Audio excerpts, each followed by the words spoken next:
Hello mga ka-anime! Welcome back sa ating channel. At bago tayo mag-umpisa sa panibagong kwento, mag-i-intro muna tayo.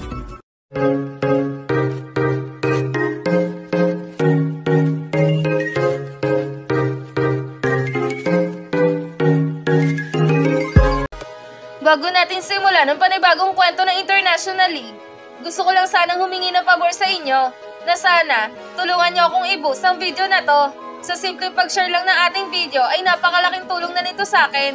At gusto ko lang ipaalala sa inyo na paulit-ulit na ang kwentong ito ay isang fan-made lamang na nabasa ko lang sa isang site at hindi ito kasama sa totoong kwento ng Slam Dunk. Ngayon, kung nagustuhan niyo ang ganitong kwento, please pa-like ng ating video at pa-follow na din sa ating Facebook page na Tagalog Anime Manga. Tara, umpisahan na natin ang chapter 174 na International League. Napahiya nga itong si Hanamichi sa ginawang pagpunto sa kanya ni Gintoki. Subalit, dahil din sa plano nitong si Hanamichi, nakagawa sila ng puntos at naibaba na nila sa 5 puntos ang kalamangan ng Dream Team sa kanila. Nalabis na ikinatuwa talaga ng buong tagahanga ng Shouko. Ayos! Sabi na nga ba, makakagawa ulit kayo ng puntos, Shouko! Ang husay nyo talaga! Sige, Shouko! Ipagpatuloy nyo lang yan! 5 puntos na lang hahabulin nyo at may tatablan nyo na ang score sa kanila! Basta depensa lang na mahigpit at huwag niyong hahayaan makabawi pa ang Dream Team sa inyo! Go, Shouko! Depensa! Depensa! Depensa! Yan ang sigawan ng mga tagahanga ng Shouko. Habang itong si Mitsui naman ay sobrang natutuwa dahil sa nakapuntos sila.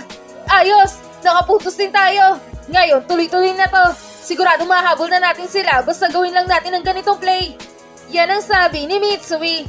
Nice shot, Mitsui! Gumana ang ating play, buti na lang at hindi nila agad nabasa ang gagawin natin.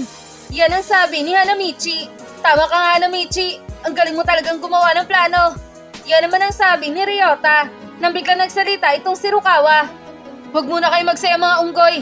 Baka nakakalimutan yung 5 pa ang lamang ng kalaban sa atin.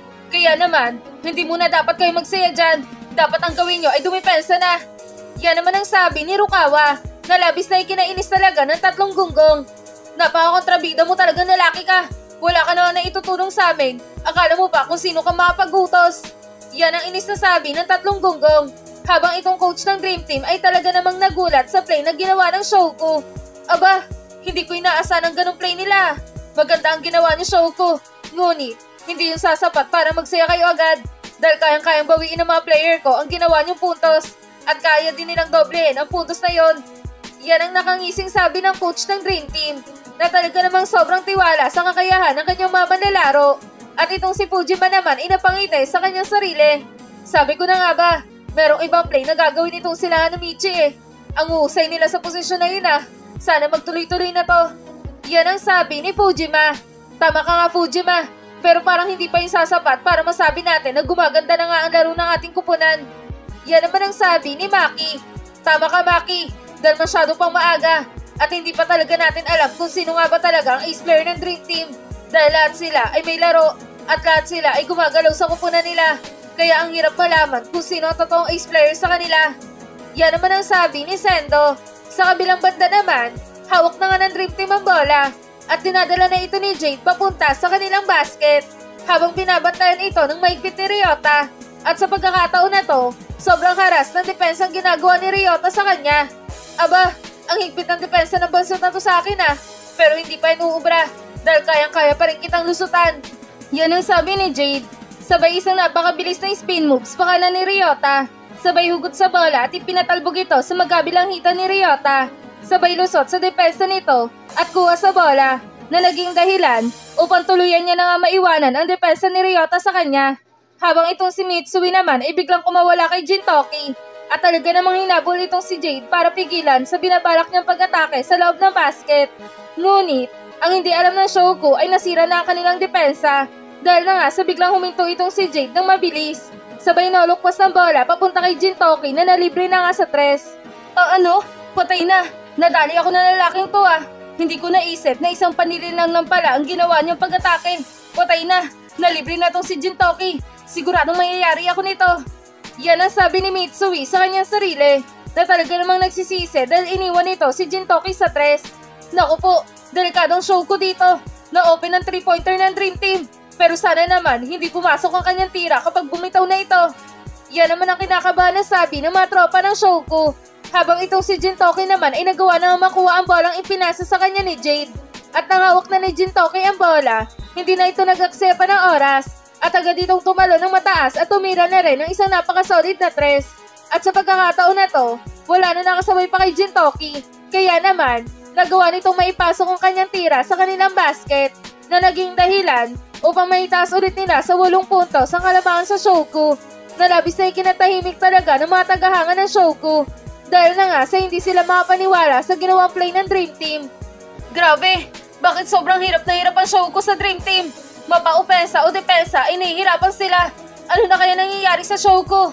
Hindi naman sila ganyan nung laro nila sa ibang kupunan na. Pero dito sa Dream Team, parang hirap na hirap silang dumepensa at bumuntos. Yan ang usapan ng mga tagahanga ng Shouko. Habang itong mga manlalaro ng Dawan ay nagtataka sa laruan ng Shouko. Nakikita nyo ba ang laro ng Shouko? Parang hirap na hirap sila at para bang hindi nila alam kung sino ang kanilang didepensahan sa mga manlalaro ng Dream Team. Mukhang kailangan na humingi ng timeout ng kanilang coach bago pa sila tuloy ang tambakan ng Dream Team. Yan ang sabi ni Zeto.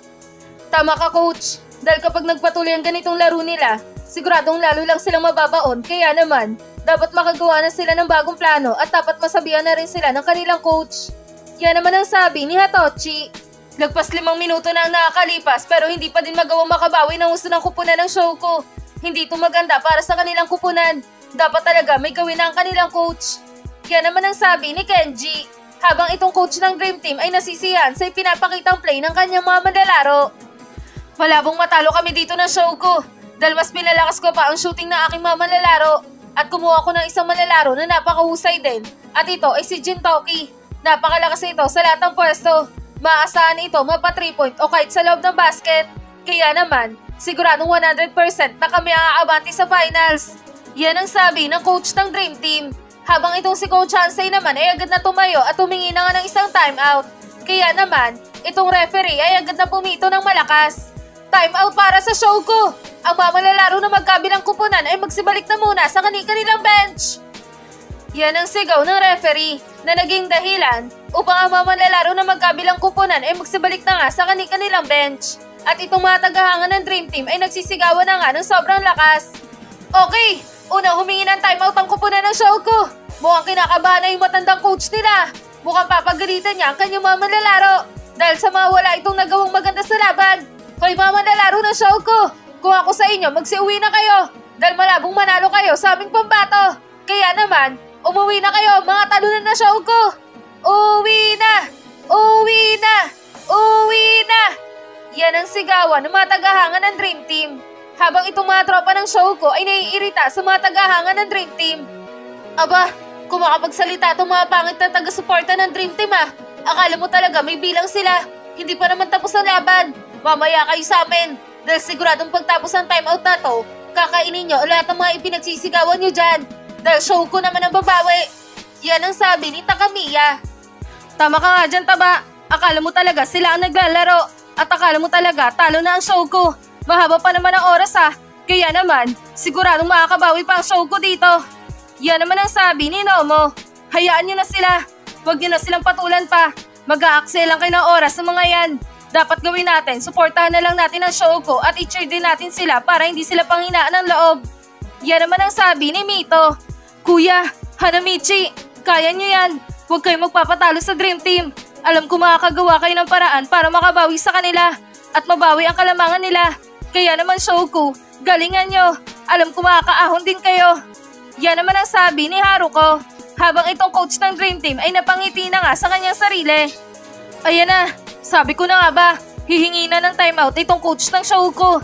Ngayon, ito na rin ang oras para ipasok ko itong si Todori upang tuluyan na silang bumagsak. Kaya naman, humanda na kayo Shouko dahil mali ang inyong desisyon na humingi ng timeout. Dahil kung may bago kayong gagawin na plano, siguradong kayang-kaya pa rin namin yung tapatan. Yan ang sabi ng coach ng Dream Team na talaga namang nakangiti. At ang nakarating na nga ang mga manlalarong ng Dream Team sa kanilang bench, agad din naman itong pinuri ni Todori. Nice one team! Ang usay ng ginawa niyong play Mabilis niyo ding nababawi ang ginagawa nilang pagpuntos. Sabi ko na nga ba, mahusay talaga kayo. Na kahit wala ako, nagagawa niyo pa rin na tama ang mga play na dapat kasama ako. Pagbutihan niyo pa yan mga kasama. Siguradong matatambakan niyo sila ng gusto. Yan ang sabi ni Todori. Manahimik ka nga dyan, Todori. Ano, kumusta na yung tiyan mo? Maayos na ba? Hindi na ba sumasakit yan? Yan naman ang sabi ni Jade. Oo, maayos na. Nakainom na ako ng gamot at kayang-kaya ko na maglaro ngayon. Yan naman ang sabi ni Todori. Sabay lingon kay Jintoki. Hoy Jintoki, ayos yung ginawa mo kanina. Naka 5 points ka agad sa laro. Mukhang balak mo atang kunin ang pagiging ace player ko ah. Yan ang sabi ni Todori. Huwag mo nga akong ikumpara sa'yo. Wala akong pakialam kung sino maging ace player sa kupunan na to. Dalang gusto ko lang naman ay magkaroon ng kalaban na malakas. At ngayon, na nakatagpo na ako ng paglalaruan, mag-e-enjoy na rin ako sa laban. Yan ang sabi ni Jintoki na bigla nagsalita itong coach nila.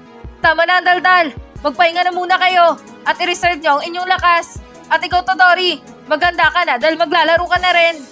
Yan ang sabi ng coach ng Dream Team. Habang itong si Todori naman ay napangiti sa kanyang sarili. Sa wakas, makakapaglaro na rin ako. Ngayon, tignan nga natin kung totoo ang sinasabi nitong si Jintoki. Tignan natin kung karapat-dapat nga ba talagang seryosohin ang mga manlalaro ng show ko. Yan naman ang sabi ni Todori. At dito na nagtatapos ang Chapter 174 ng International League.